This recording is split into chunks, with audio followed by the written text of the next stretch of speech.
Hello everyone and welcome to today's video. Now today we are going to be talking about the F2 and F1 races at Monza. There we go, just had to remember. Before I start, like and subscribe, it helps. Very nice. Um, I am very proud to be an Australian, and you'll see why. You'll see soon why. So first we'll go start with F2. And F2, you know, I didn't watch it. I can't be bothered. I couldn't really be bothered. I had a look at the results and it's not bad, I guess. We'll first have a look at the qualifying results, and that was won by Oscar Piastri. He was the pole winner, followed by Jihan Daruvala and Guan Yu Zhou. For once, I can actually say names. So for the sprint race 1, the results that was won by Teo Porcher. Guan Yu Zhou and Christian Lundgaard made at the podium, and I'm going to go to the top 10 because I can't really be bothered to really talk about the other drivers.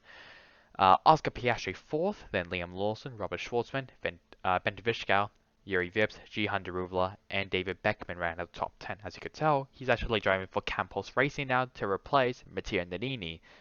Other ones, Enzo Fittipaldi is replacing him from Chirou's racing system, and Jake Hughes will be replacing Jack Aitken for the foreseeable future because of his terrible accident that he had in the GT class at Spa-Francorchamps. So that is race 1, all done and dusted. Race 2 for F2. The sprint race 2 that was won by Jihan Daruvala, his second win of F2. I think it was also Teo's second win as well, if I remember correctly. Bente Vishkau gained his first podium of his season, and Robert Schwartzman ran at the podium.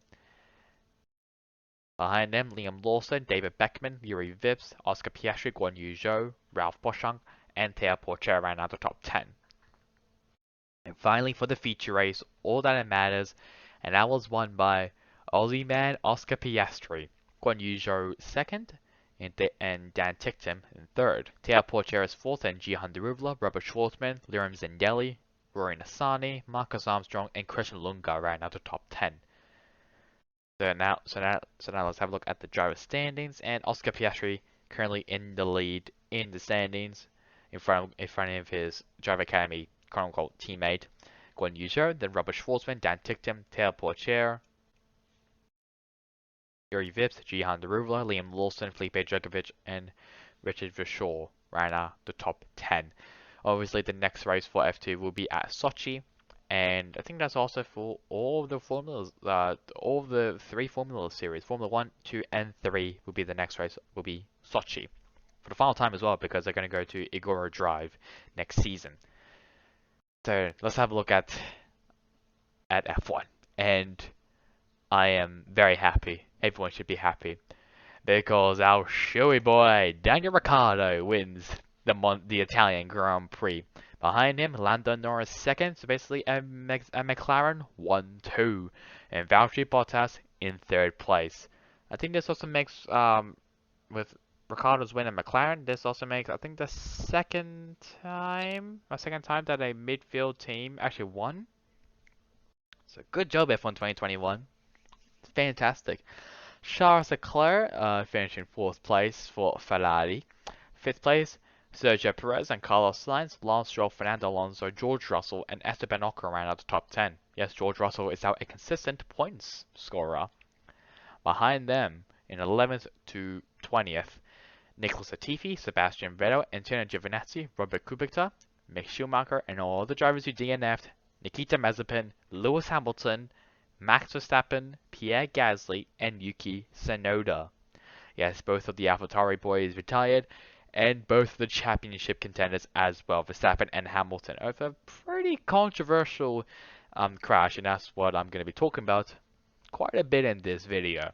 I know everyone is going to be milking it as well. This is what I see as well. Yuki Tsunoda actually did not start the race. I don't actually know why, to be honest. I'm going to say it was an engine issue, because that's also what happened to Carlos Sainz in last year's Belgian Grand Prix, and that's most likely what happened here for Tsunoda. But if someone could tell me in the comments, that'll be very, very useful. Okay, well, I know one thing that happened in this event, and that, well, other than this, and it was Antonio Giovinazzi got tagged by Carlos Sainz going out of, what was it, the first chicane? No, sorry, second chicane, going to the Lesmos. I can't remember what the chicane is, but you don't know, I don't care. Um, he got tagged by Carlos Sainz, and his front wing basically broke. But he did actually had a pretty good recovery, finished up 13th place on the lead lap. So that's pretty good. It's pretty good by Giovinazzi. Um, Other than that, I don't really know. And I'm just happy that Ricardo won. You know, his 8th career win. As a Ricardo fan that I am smugging. I am very very smugging, and um I'm very happy. I can now end this. We can now end this season now. Okay, we can just end it now. Um, oh yeah, spring qualifying as well. Actually, I forgot about spring qualifying. Spring qualifying happened. I think Pierre Gasly had like a humongous shunt exiting out of the Parabolica, even though it wasn't even called Parabolica during the weekend. I can't remember what it was called, but it was something. I know that. Um, Bottas got will be starting from the rear. I think of some engine penalties. But that's all I really know. I know I'm so helpful with this. Yeah. Yeah.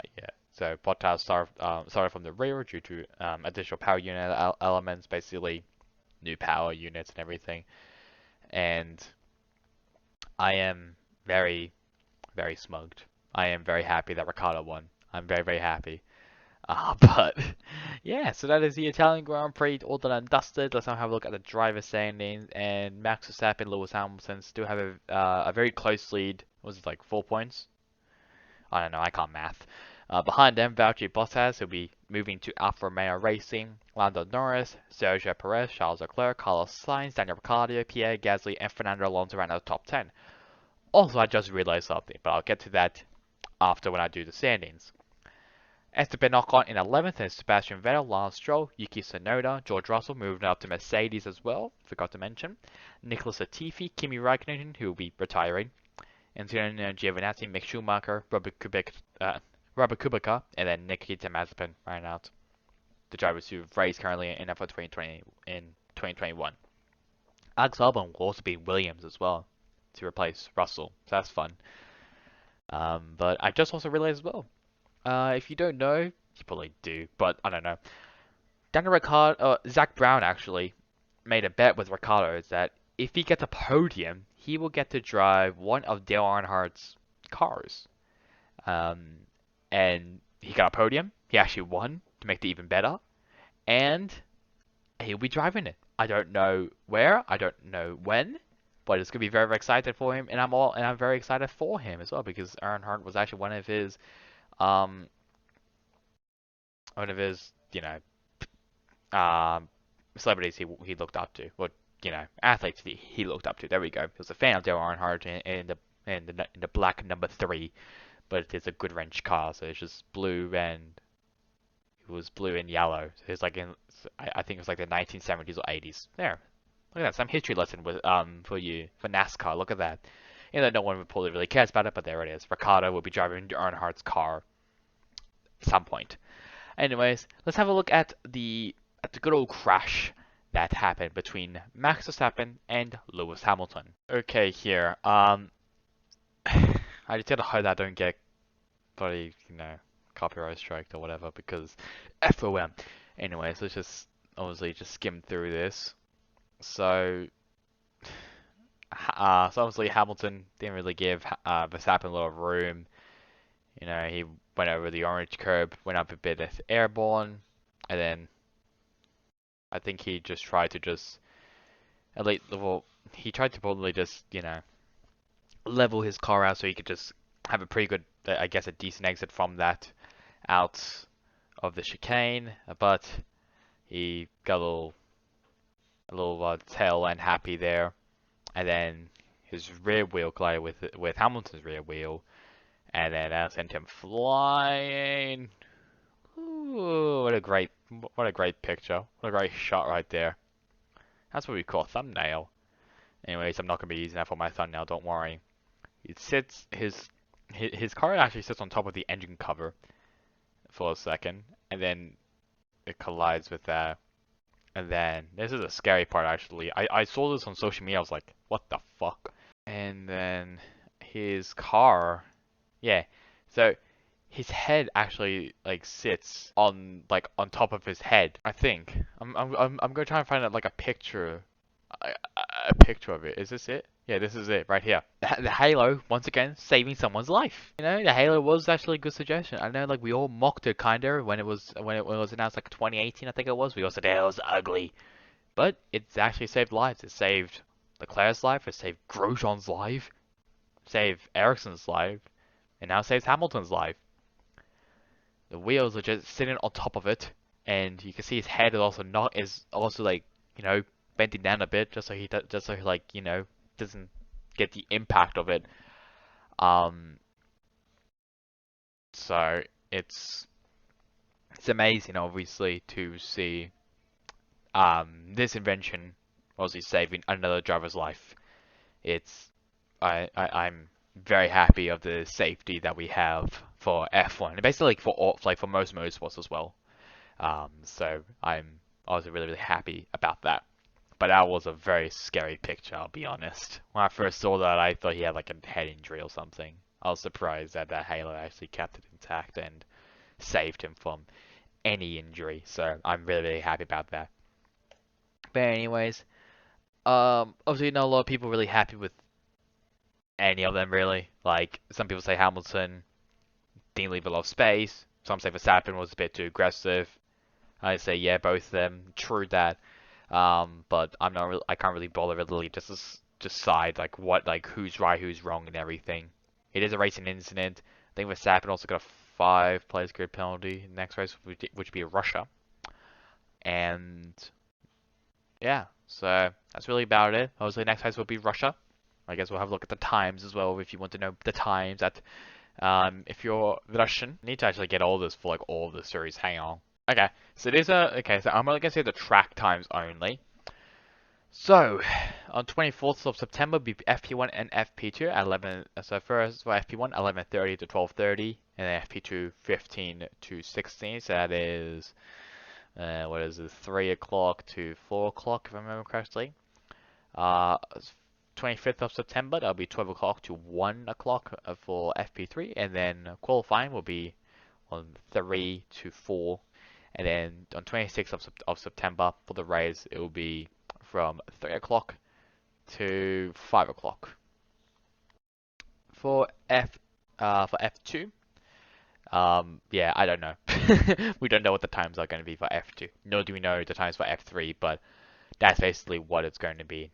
That's what the times are. So Friday will be practice and qualifying, and then sprint race 1 and 2 on Saturday, and the feature race will be on a Sunday. Or for F3, practice and qualifying will be on a Saturday, race 1 and 2 will be on a Sunday, and race 3 will be on a Monday. So that's really it for me now. Hope you guys enjoyed today's video. Catch you guys on next time in the next one. Goodbye.